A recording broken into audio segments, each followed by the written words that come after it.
Hello, all. I just want to talk about one of the discussions we had a few weeks ago, 3 weeks ago, most likely, was about financing a business. When you want to start a business, you can finance it either through equity or through through loans, finance. That means through equity. Let's say if you want to open a restaurant and the restaurant is $200,000. You can, and you only have $100,000 to open this restaurant. You have two ways of getting the money that you need. You are short by $100,000. Either you can go and bring a partner, and that means you will own half of the business and the other partner will own half of it. That means 50% and 50%. This is called equity financing. That means you are bringing another owner. Now, if you don't want to bring another owner and you only have 100,000 and the restaurant is 200,000, therefore you have to go to bank and borrow. That is called debt financing. Therefore, you can go either with equity financing or debt financing. Each one of them has its own advantage and disadvantage. Let's say the disadvantage of it is that if during the first year, and let's say first talk about the loan you get. If you don't have any customers during the first year, the challenge would be the bank wants, the money that it has given you. It wants $2,000 a month from you to, return its money. Therefore, that means you have to come up with $2,000 every month. If you cannot come up with this money, maybe the bank forecloses your business. Therefore, that is the problem with financing through debt. However, if you bring another owner and that owner you don't make any money, that owner is just like you. He or she might not force the business into bankruptcy, which means that person can wait. You can wait until things get better. Therefore, as you see, this is the advantage of equity financing. That means bringing an owner, and disadvantage of borrowing. But sometimes you don't want to bring another owner. You know how? Yeah, why? Because let's say you open your restaurant, you put 100,000, and the bank also put $100,000, and then suddenly the business picks up, and you make $20,000 in the first month. In that case, you give $2,000 to the bank and you pocket the rest of it. In that case, you are very happy that you didn't bring a partner. Therefore, as you see, there are different ways of financing, and each one has its advantage and disadvantages. Now, in order to get loans, let's say you can get loan for short term, or you can get a loan for companies get for long term. Long term is when, let's say, you go and sell bonds. If you sell bonds, long term bonds, 30-year bond, companies do that. If Apple or Microsoft need money, $1 billion, they go and borrow from the banks, from the insurance company, from the sellers of the bonds. And federal government also borrows money. Federal government needs money for the soldiers, for the embassies, for military. Therefore, they need money. What they do is that they go and sell bonds. Bonds means that they collect the money, get the money from the people, and they promise to pay them, coupon payment. It's just like a similar to interest payment every year. And these bonds can be for 10 years, 30 years. When you buy them, that doesn't mean you have to wait 30 years. You can sell your bond to someone else and cash out. Therefore, there are different types of financing. Sometimes the technology companies, startup companies, they go to venture capitalists. Who are these venture capitalists? They are the people who have organizations who have a lot of money. They are like banks, and they have money and they are looking for. You have seen, Shark Tanks in TV. Those are rich people sitting there with capital in their hands and they are looking for opportunities. Venture capitalists are like that. They have billions of dollars. A lot of entrepreneurs, do want to start a good interesting company. You take your idea to them, or if you have started, you need some money, you go to them, they look at your business. If they like it, they give you a lot of money and they will become a partner of your company. They know you can grow fast. That's how Elon Musk started his companies, and many other companies started. They go to Google.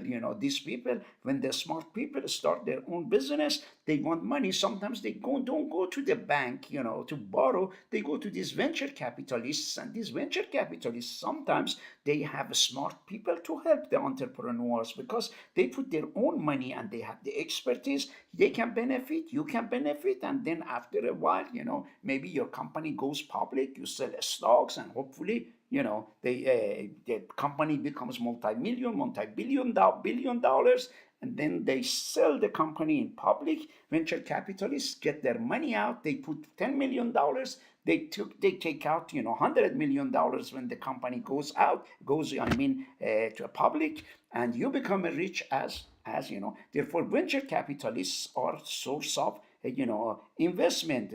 If you have good ideas, you want to open 50 restaurants together and something like that, you need, and if the restaurants are successful, your idea is successful, you open two of them, they were very good, the venture capitalists looked at you as a very good manager, as a very good investor. They come and say, okay, you want to expand it, make it 30 restaurants, we give you money. If your idea is good, if they see you have the potential, you need $10 million, they give you $10 million, they become partners.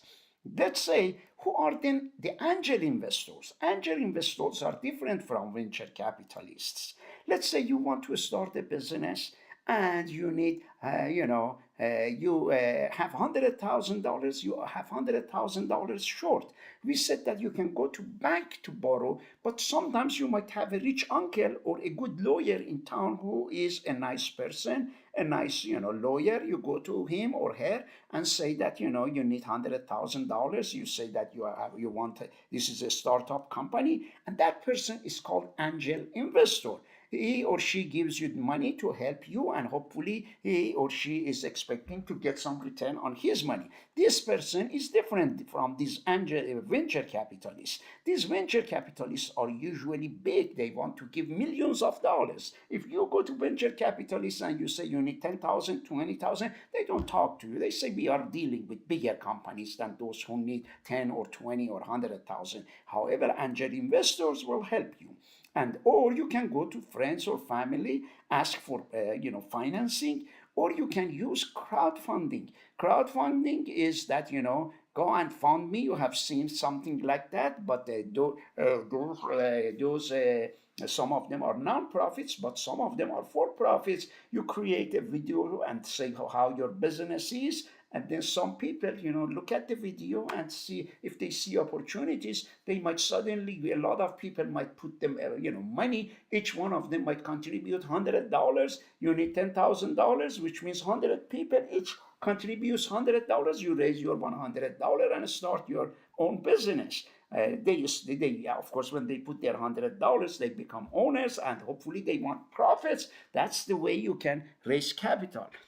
Also, you can, incubators, accelerators provide funding and mentorship. We did have something similar here at the college a few years ago. And corporate venture capital and, large companies also, act like venture capitalists. SBA, Small Business Administration, it gives money. Many people in this area, when they want to start their own business, they go to this SBDC, they call it a Small Business Development Center.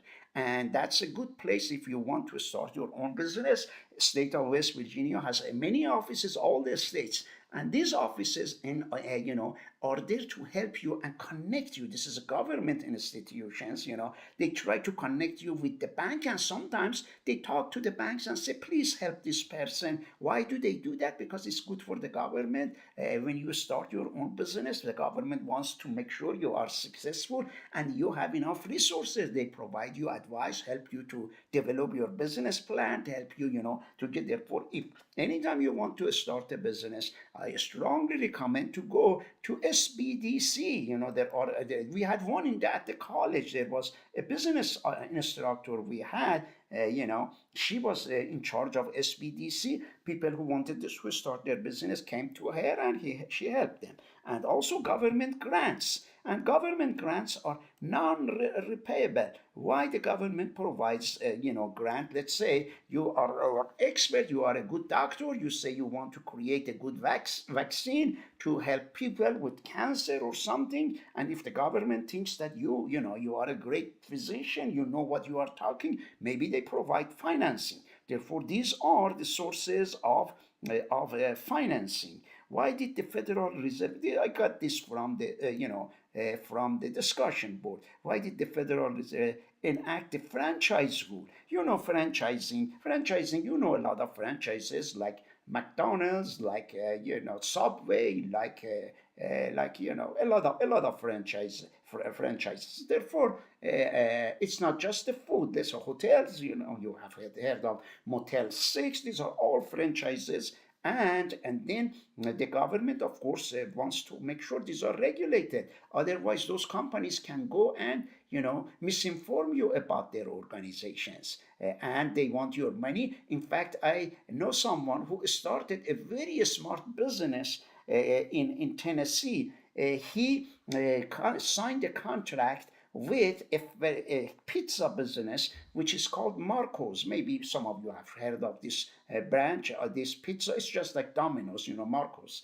And then they sold him the franchise. They sold him the license to open five franchises, 5 stores of Marcos. He started the first one, but he had to spend $600,000 of his own money to open the first one. But he's doing great now. Well, now he is selling, $120,000 a month. Selling, it's not just the profit. What he sells, most likely $10,000 of it is the profit he is making. And he's opening the second one. For the second one, he's putting only 200,000 because he doesn't need to, build the building, or I don't know what to do. Anyhow, franchising is great, particularly, let's say, if you are not familiar with many if you want to start your own restaurant, you have to know how, you have to have a lot of skills to do that. Sometimes opening a McDonald's might be much easier because the people know what McDonald's is. It's already marketing is done for you through the franchisor.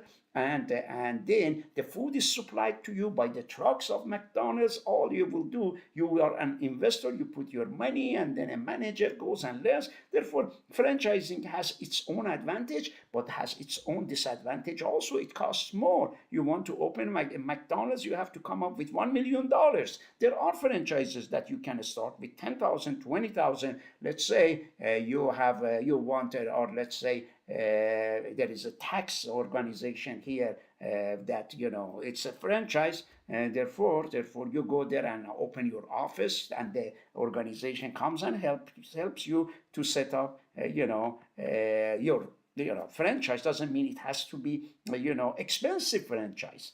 And how to use to read contracts. That's good. We asked you. You all did well on this one. In fact, a few days ago, a relative of mine was going to go to a kind of, it's not a nursing home. It is called, independent living, assisted living. They had sent her a contract. The contract was in hard copy. And then we wanted to see what the contract said, what are the advantages or disadvantages. I brought my cell phone and took the picture of each page of it, and then gave it to ChatGPT. I said, is it a good contract? What are the issues we should be careful about? Therefore, you all did a good job. I strongly recommend you learn how to use this AI for work and everything. If in your future classes you are going to use, make sure it follows the standard. Make sure that it is allowed to use ChatGPT. And if some instructors in this course are allowed you to give information to ChatGPT,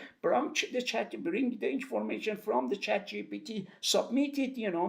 That means as an instructor, I allowed you to do that. I didn't mind. Some instructors might not be allowed. Therefore, you have to follow with and what the requirements are. But the more you know about AI, the more productive you can be. You can save a lot of money, you can save a lot of time, and employers are going to appreciate, because when you use AI for work, you can do a lot of volume of work, and then that will makes you more productive, and even it might help the quality. Doesn't mean always it helps the quality, but overall it can provide a better quality. If I want to start a business, I go to ChatGPT, get a lot of help, get a lot of information. I ask this to a ChatGPT to create logo for me and a lot of things. The more, I strongly recommend that you become an expert in AI. Google Think Innovation thinks works best when managers create. One of the students posted a discussion, and I just wanted to tell you about sometimes one student said that the employers have to encourage their employees to be innovative. That's correct. That's what they do in technology companies. Sometimes, suppose, let's say Google or Facebook, which we know it as Meta, they tell that some of the good employees, smart employees who have smart ideas, they tell them, go ahead and do whatever you want in your office. Come up with some ideas. They leave you alone. That way you can think. You go to your office. They don't go and suddenly instruct you. Sometimes, I mean, some good employees, they say, you go ahead and come up with some ideas. And this person comes and is an expert, goes and comes up suddenly with a great idea that nobody thought about. They go and talk to their supervisors, and they say, this is the idea. The supervisor listens, and then if it is a good idea, they try to extract. That's how they try to be innovative with or rather than the manager or the boss tells this employees, you have to go and you have to do this particular. Of course they have some rules and regulations that ask the employees to go and develop certain products, services, use computers to do that. But they sometimes also allow and tell the employees, go and you do whatever you want, come up with some ideas that you think is a great idea. Therefore, these are the things that companies use. Many startups underestimate legal issues. That's correct.